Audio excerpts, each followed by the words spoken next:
மருத்துவம் படிப்பதற்காக ரஷ்யா சென்ற தமிழக மாணவர் ஒருவர் மீது பொய் வழக்கு பதிவு செய்து உக்ரைன் போர் முனைக்கு அந்நாட்டு காவல்துறை அனுப்பியிருப்பது அதிர்ச்சியை ஏற்படுத்தியுள்ளது. கடலூர் மாவட்டம் பாளையங்கோட்டை கீழ்ப்பாதி பகுதியைச் சேர்ந்த கிஷோர் என்ற மாணவர் ரஷ்யாவில் உள்ள மருத்துவக் கல்லூரி ஒன்றில் சேர்ந்து 3 ஆண்டுகளை முடித்துள்ளார். பகுதி நேர வேலையாக தூதஞ்சல் நிறுவனத்தில் அவர் பணியாற்றியுள்ளார். அப்போது அஞ்சல் ஒன்றில் தடை செய்யப்பட்ட பொருள் இருப்பதை கண்டறிந்த காவல்துறையினர் கிஷோரை கைது செய்தனர். அவரை இந்தியா அழைத்து வருவதற்கான முயற்சிகளில் பெற்றோர் ஈடுபட்டிருந்த நிலையில் உக்ரைன் போரில் பங்கேற்க கிஷோரை அனுப்ப ரஷ்ய காவல்துறையினர் மிரட்டுவதாக தகவல் வெளியாகியுள்ளது. இது தொடர்பாக கிஷோர் தனது பெற்றோருக்கு அனுப்பியுள்ள கேட்பொலியில் தன்னை தனி அறையில் பூட்டி வைத்து போரில் பங்கேற்குமாறு மிரட்டி கையெழுத்து வாங்கப்பட்டதாக தெரிவித்துள்ளார்.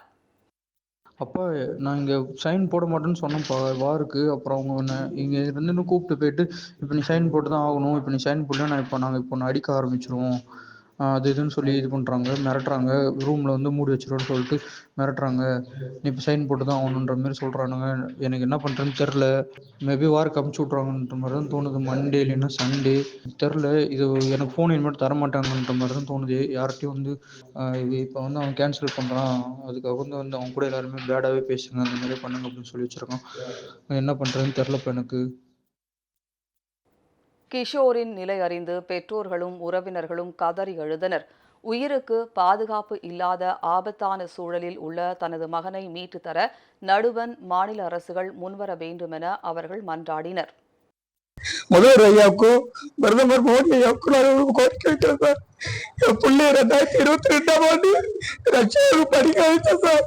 அங்க தவறான குற்றச்சாட்டை என் பிள்ளை மேல சுமத்தி அங்க ரஷ்யாவோட ஜெயில் கைதியை வச்சுட்டாங்க சார்.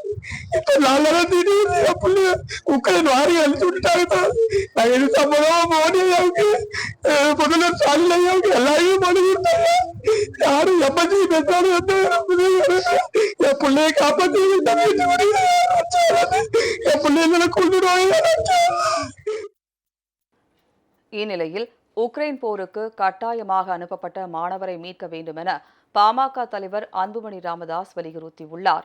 படிப்புக்காக ரஷ்யா சென்ற மாணவர்களை போரில் ஈடுபடுத்த ரஷ்ய அரசுக்கு எந்த அதிகாரமும் இல்லை என்று கூறியுள்ள அவர், வெளிநாட்டு மாணவர்களுக்கு கல்வி வழங்குவதற்கான பன்னாட்டு ஒப்பந்தங்களுக்கு இது எதிரானது என குறிப்பிட்டுள்ளார். ரஷ்யாவின் இந்த செயலால் அங்கு மருத்துவம் படிப்பதற்காக பிள்ளைகளை அனுப்பியுள்ள ஆயிரக்கணக்கான பெற்றோரும் கவலையில் ஆழ்ந்திருக்கின்றனர் என்று அவர் கூறியுள்ளார். உக்ரைன் போரில் ஈடுபடுத்தப்பட்ட இந்தியர்கள் 80 பேர் பிரதமர் மோடியின் முயற்சியால் மீட்கப்பட்டு தாயகம் அழைத்து வரப்பட்டதை சுட்டிக்காட்டியுள்ள அன்புமணி ராமதாஸ், அதேபோல் கிஷோர் உள்ளிட்ட மாணவர்களையும் மீட்டு தாயகம் அழைத்து வர நடுவண் அரசு நடவடிக்கை எடுக்க வேண்டுமென்று வலியுறுத்தியுள்ளார்.